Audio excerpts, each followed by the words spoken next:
Alright, so in this video, we're going to work through what is called a Pearson Square. Okay, and this is a simple method when you have two unknown feeds. And it's something that it can be used to make any concentration of something from two unknowns. It's a simple, handy. I use this a lot with 4-H and FFA groups because a lot of the times they're feeding their animals two feeds, like a show feed and a hay. And you can balance rations really quickly with this. And so the first step to a Pearson Square is to, let's just say before we start a Pearson Square, let's review a problem. So today we're going to work with a problem in which we're using bakery waste, which contains 12% crude protein, and we're also using alfalfa hay, an early bloom alfalfa hay that contains 19% protein. And our goal is to balance these two ingredients to a ration that is 14% crude protein. So now we have the information that we need to be able to set up a Pearson Square. And so the first step of a Pearson Square, and as you get better, you don't actually have to do this step. But first step is to draw a square. It does not have to be a perfect square, although I'm not going to lie, this is one of my better squares. Okay, so step one is to draw a square, and then we're going to put the nutrient concentration of what we're trying to solve, what our goal is. Or this could be that this is a certain group of ruminants that requires 14% protein. So we're going to put that 14% in the center of the square. That's our requirement, the goal, what we're trying to solve for. So let me just make a little line. Okay, so that's our goal. The second step is we're going to identify our two feeds on the left-hand corners of the square. So I've got bakery waste and alfalfa hay. I'm just going to use their initials. And then I'm going to put the quantity of protein. Now it's important to remember that we're always using the nutrient of interest. Okay?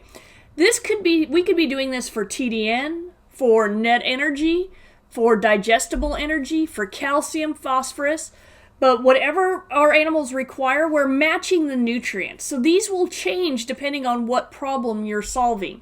So make sure that you understand that concept.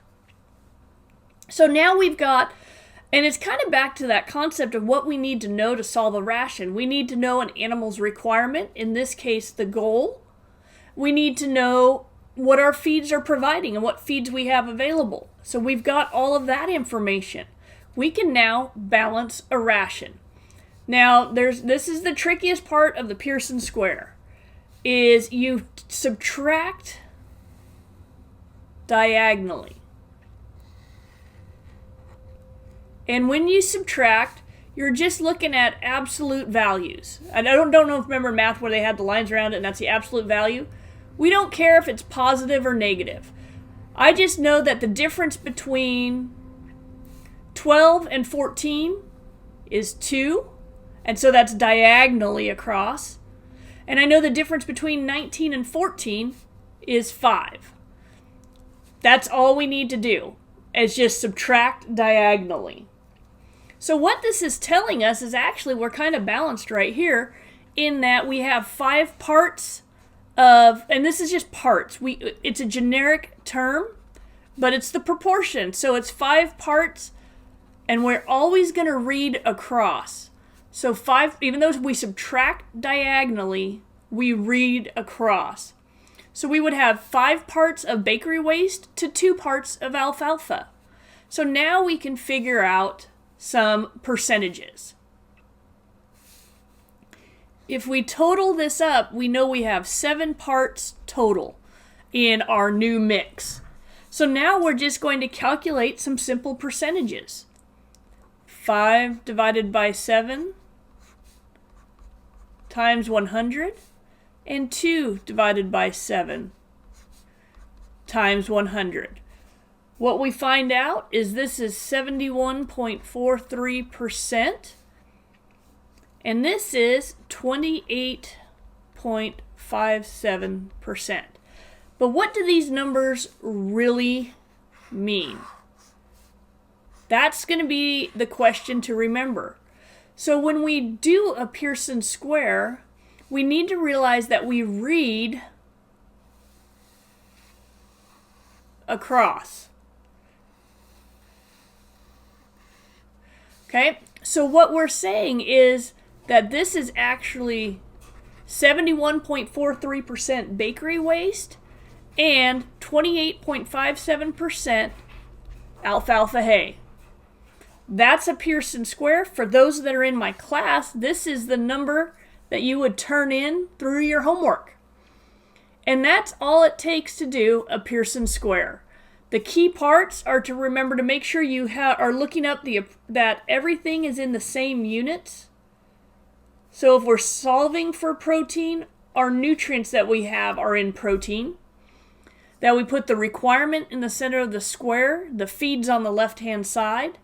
We subtract diagonally to determine how many parts of each is going into our new mix.